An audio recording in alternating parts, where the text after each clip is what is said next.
Ko Nore mātana hau, he uri no mitimiti mo te hokianga nui a kupe. Ngā wāhi hi ōku mai te wā o taku ohinga. He nui ōku pūkenga hi kei taku kete. Engari, ko te mātauranga nui ia, ko ngā wahanga o te marama me ngā tohu o te moana. Ko ia tēnei, ko te mahi hi ika e ai ki te maramataka.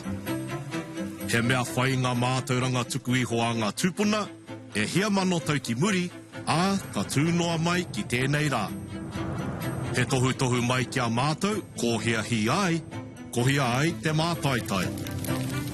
Tēnā koe Tangaroa.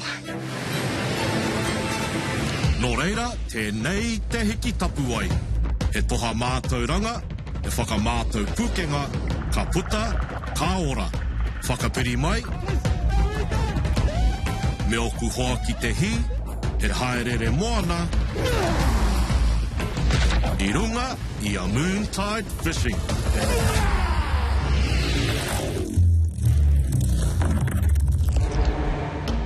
E whai ake nei, kei Te-Oneroa-a-Tōhē māua, ko taku karanga matua Simon, e rapu ana i ngā kūtai nonohi. Don't think I've ever seen mussel spat like this.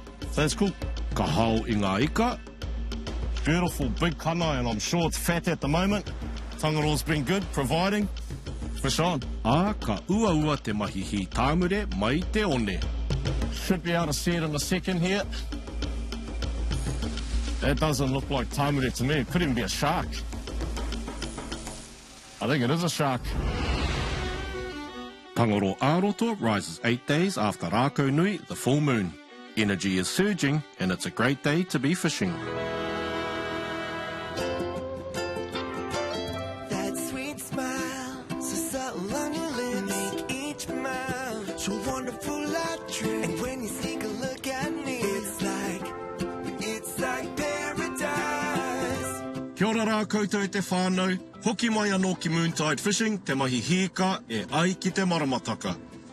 I te rānei, kei te taha moana o Te-Oneroa-a-Tōhē a hau, ā e haere ana hau ki te tūtaki, ki taku karanga matua no te au pauri, a Simon Brown, ā māna anō au e whakātu ki ngā mahi o te taha moana nei, pērā i te kohi ngā kūtai nonohi nei me ki ko te mussel spat, ā me te hau kanae ana hoki, whai muri atu i tērā, e haere ana māua ki te hi, mai te one, me te tūmanako kia hopu i ngā tāmure.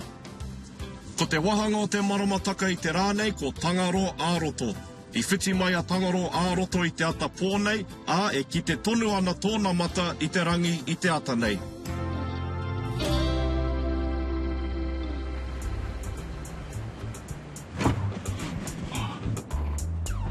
Oi te whānau, kei konei a hau, kua kite au tētahi tauranga. Nice little bit of water behind me. Tide's going out. We're about 2 hours before te taipakoa, low tide. Ā, nōku te waimarie, ka tahi anō a matua Simon, me tāna iramutu, ka tae mai. Oi te whānau, ko taku karanga matua tēnei a Simon. Taku whanaunga no konei no te au pauri. I'm definitely keen to see what netting looks like on this beach. Mullet fat at the moment. Anyway, Ooh, reka. That incoming should be right for fish too, eh? For tāmure. this will be a good day for the rod. Where's your rod? I'll tuck my rod in. I've got Excalibur on board. Can't let me have all the fun. E kore ka hore, he rāpai, kei mui a mātou. We're just going to follow Uncle Simon and the boys up the beach, watch them do some of this mahi, getting the net out and seeing if we can get some kanae. I've had the privilege to fish this beach a few times over the years, and it is such a beautiful, special place. The kaitiaki of this area, Te Raroa in the south, Ngai Takoto, Te Aupauri, Ngāti Kuri are the guardians of this long stretch of beach, Te-Oneroa-a-Tōhē, named after the Ngāti Kuri chief, Tōhē. It's an area that's provided sustenance for the people for years and years and years. And I guess it's important when you come to a place like this that you respect the area, you respect the kaitiaki, take only what you need, be mindful of the environment, try not to drive all over the tuatua beds, don't drive up in the sand dunes, just enjoy the place, take a kai, but just be respectful. He He maha ngā tau amatu assignment e hi ana, a he mātanga ia ki tēnei mahi hao ika. Ai te whānau kua kitea Uncle Simon ngā kanae roto i ngā ngaru nei, he huka ki konei nā reira māku rāwa e āwhina. We're going to get straight into some kanae. Swing that one more time, Tamati. So, tell me how you set your net and run it. You're going to be anchorman, eh? Yeah. Yeah, ka pai. As he's going, he just drops it pretty much. Yeah, just feed. So it's a nice simple system because it's easy to pack up. Yeah. And easy to take off when you're ready. There's probably only 3 shots, really good shots in a day. Yeah. That you can do, so you want to be able to get in and out and do those as quickly as possible. Yeah, fair enough. Oh, ko te tūmanaku ia kei konei ngā kanae. All right, so you sort of just half the net and... Yeah. He's the boss of the net, really, from his end.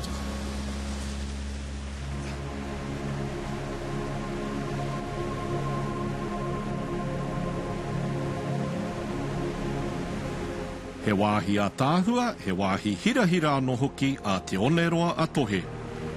He pātaka kai mō ngā uri o te rohe nei, nō mai rāno, ta tūnoa mai ki tēnei wā. Ā, mā te tiakitanga a ngā hapū, me ngā iwi, me ngā tangata katoa e haere mai ana ki konei, ka pērā tonu mō ngā tau e heke mai nei. Ahakoa i tupu mai a hau i hokianga, he tātai whakapapa nōku ki a te au pauri, nā reira e ngākau nui te ana hau ki tēnei kāinga o ōku tūpuna.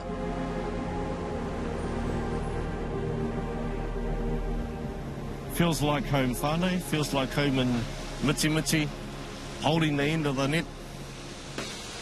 It's always better on this end, the anchorman end. Then you don't get so wet. Ui, shaha tēnā. He ika ki roto rā. Ngari, kāre tino mōhio ana pēnā he kāre te kanae, tēnā pia he arara.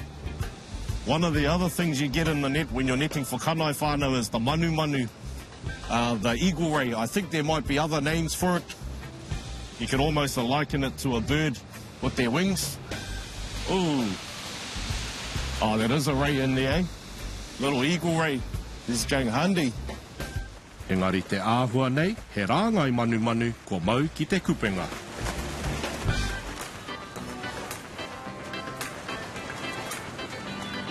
Te maha hoki o ngā manu i te kupenga. Engari, kei reira ngā kānai me ngā pātiki. Koia ko ngā manu kua puta. Always let them go. There's no need to leave them on the beach to die.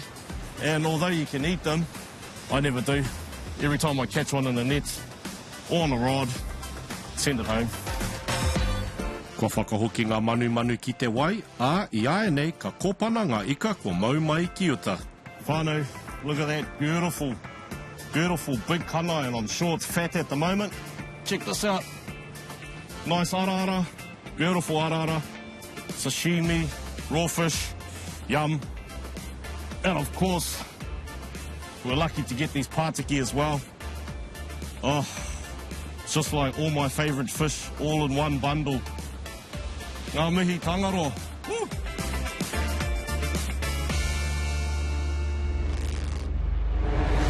He whai ake nei, he ika nui, beauty tāmure, he ika reka, me te mangō anō hoki. Playing Russian roulette with his mouth.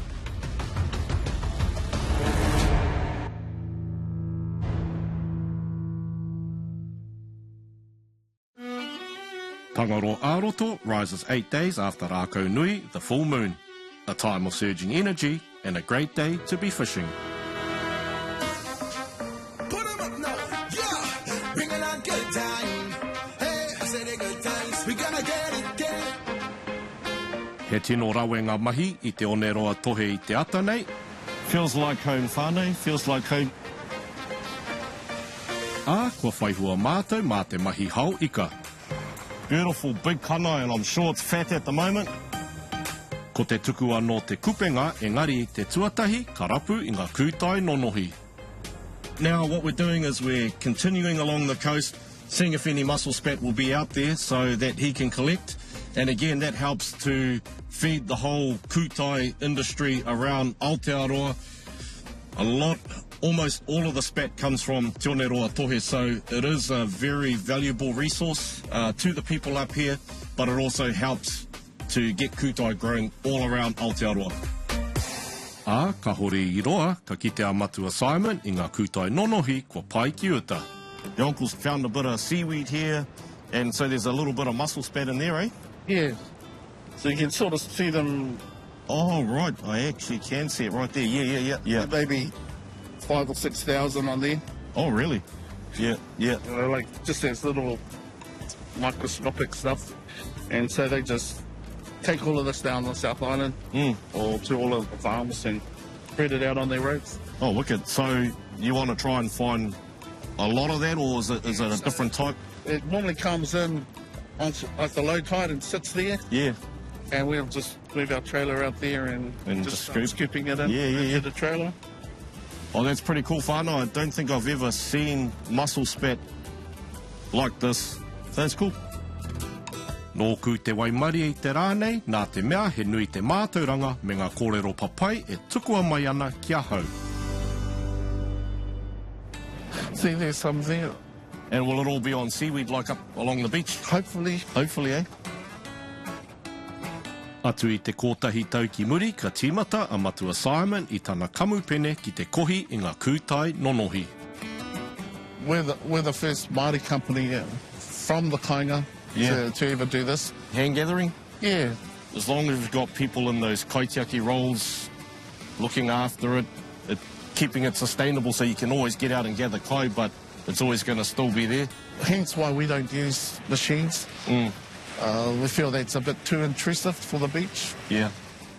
O e te whānau, me haere tonu, wa mātou nei mahi, we're going to carry on, see if we can find some kanae and maybe could be spat along the beach too, eh? I think the spat period's gone now. It's always right to the dropping tide. So right, okay. So it's not too bad now. We can have a good look around for some mullet, and you can select the spot for the snapper. The snapper. Well, I've just learned something there about when to gather the mussel spat. So now we're going to just focus on getting kanae and then having a cast and see if we can get some tāmure. The tide's starting to push in now, so we're just going to focus our attention on looking for kanae. There's plenty of hooko on the beach, so hopefully there'll be some around. Kua kitea e matu assignment ngā kanae I roto I ngā ngaru, nā reira ko te hao mātou ki konei. We want to be out a bit further. Oh, yeah.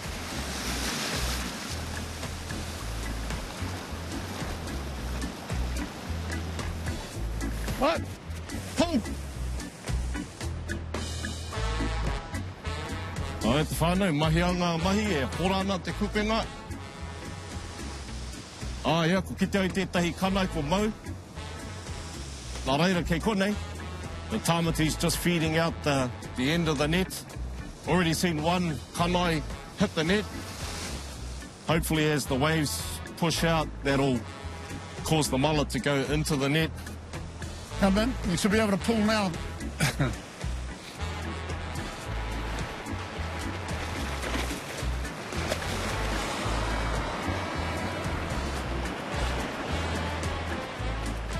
Oh, mean whānau, quite a few kanae in here. Oh, we're lucky. Tangaroa's been good, providing. I aia nei nā, me tango ake ngā ika I te kupenga. So whānau, here's a nice fat kanae. And to remove them from the net is pretty easy, although this one's got a pretty fat puku. Rather than trying to unpick the net around its gills, you're pretty much just going to pull them through. And they just slide through, just like that. But that's a beautiful, beautiful kanae whānau. It looks fat. They're in good condition at the moment, and they will be very, very tasty. Oh, love it, love it.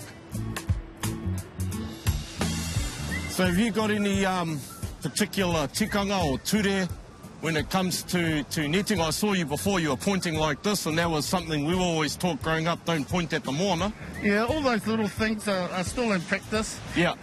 Probably the thing that's cool for me is having the younger ones come. Yeah, yeah. And that we're not going to end up like some of our Tāne maraes where we got to wait for Moana Pacific to send us a carton. Yeah, that's right, that's right. Yeah.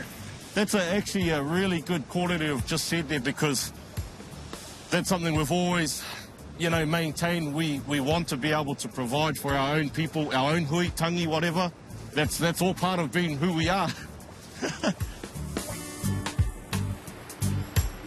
Kua kohi a ngā ika, I ai nei nā ko te haere matua Simon ki te whakaki tana taraka I te pene hine. Nā reira, kua tatua hau ki tētahi wāhi hi tāmure.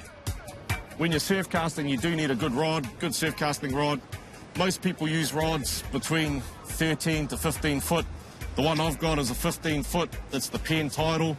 And I've been using this for about the last year or so. Casts really well, has a nice action when playing fish, and does me really well actually. Quite impressed with it. So when I'm out here fishing on the coast, it's all sand. You've got tours, but it's pretty clean beach. I just run anywhere between 6 to 8 kilo monofilament line. I use a shock leader so that when I'm casting 5 or 6 ounce sinkers, it's not going to snap. I won't be going any further than waist deep today. Just nice leisurely fish. Kua piu atu te maunu tuatahi, engari I tēnei wahanga o te rā, o te tai anō hoki, ka pōturi pea te ngau anga ika. Nā reira, ka piu atu he maunu anō. There's a bit of deep water here, just needs the tide to push up a little bit more. We've got a bit of tua beds around us, so that's going to help feed the tāmure. They'll come in on that. I'd say at least another hour by the time Uncle Simon and crew get back. Hopefully they're starting to bite. He whai ake nei, he mahi ua te hopu tāmure. Well, happy to follow your lead. Happy to follow your lead. Hopefully stuck. Engari te mutunga ka eke panuku. Oh yeah, we fish on. Ha, yes. Ha, yeah, boy.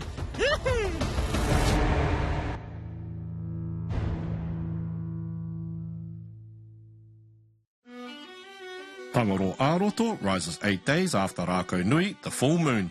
Energy is surging, and it's a great day to be fishing from the beach.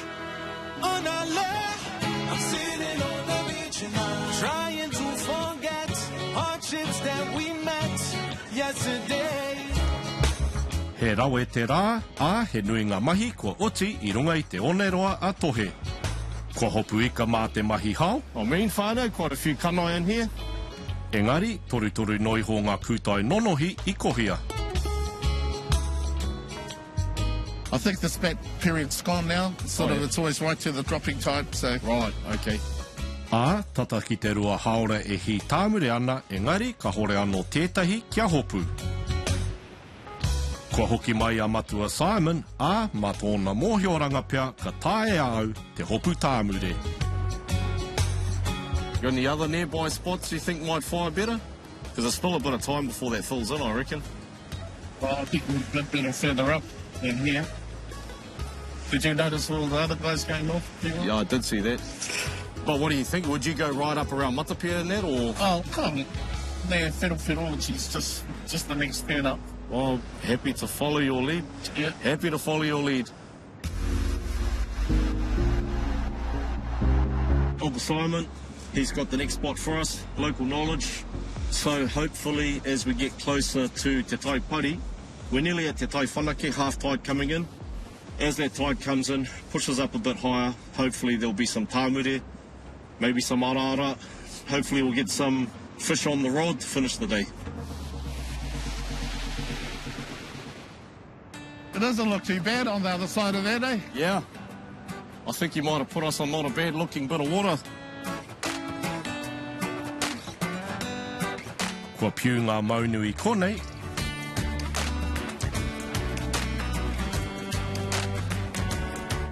Kua timata te kōrero whakatoi. That hole doesn't look too bad, though. Yeah, it's good, it's good. You were able to get it in there? Yeah, of course. I think I was just worried I might end up outside the hole on the other bank. Oh, I see. Mā rawa ake, kua mau. That's what happens when you follow the locals. They take you to the fish. And we're very polite. We always let them catch the first one. Oh, true, uncle. In this phase of Tangaroa-ā-roto, whare mai ana te tai.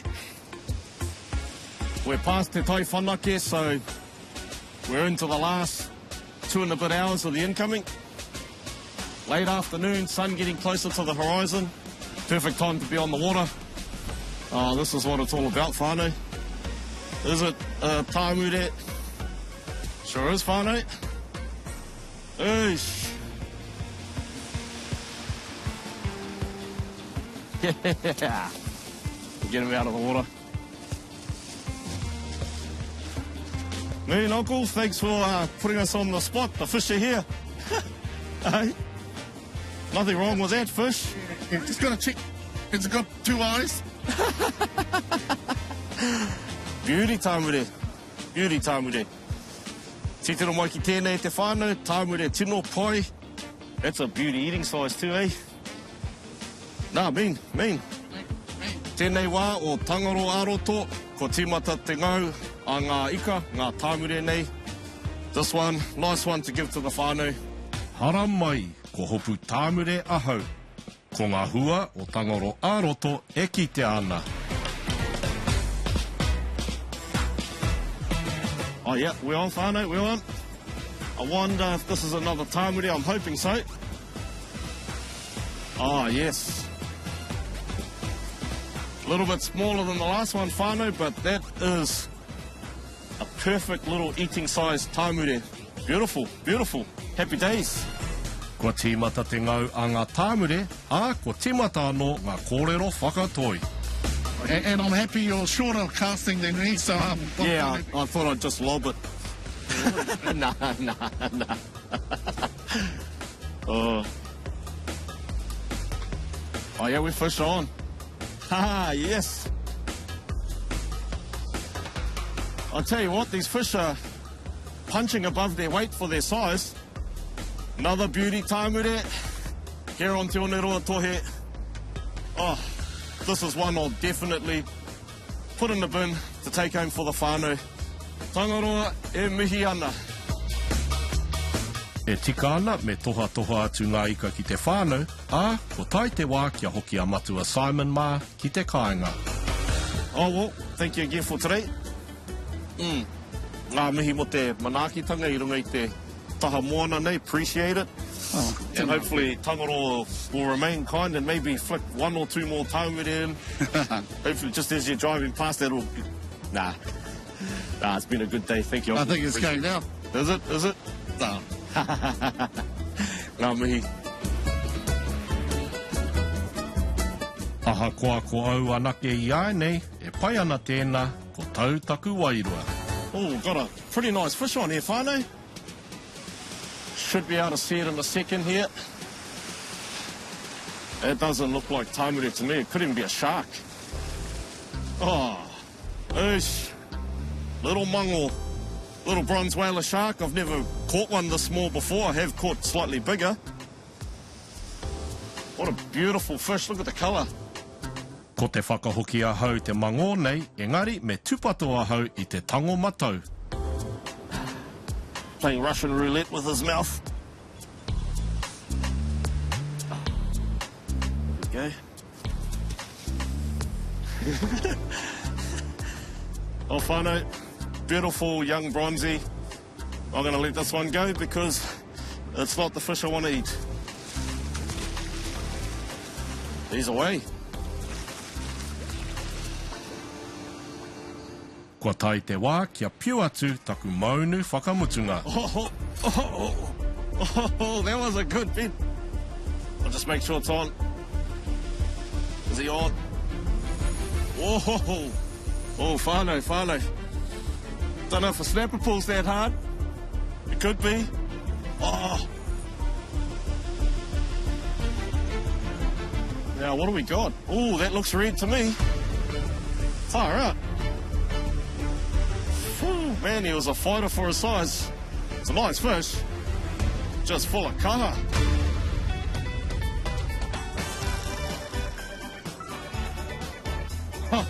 Yeah, boy. That whānau. Ooh. Whānau, check that out. Beautiful tāmure. Here on Te-Oneroa-a-Tōhē, fishing the late afternoon on the incoming tide in this phase of Tangaroa-ā-roto. Tell you what, I am happy. It's been a beautiful day on this beautiful beach. Catching a few of these nice tāmure. Whānau, my day is done. Nō reira, kau e ware, me hoki mai anō koutou ki Moontide Fishing, te mahi hika, e ai ki te maramataka. Whānau, don't forget to like and follow us on Facebook, Instagram and YouTube.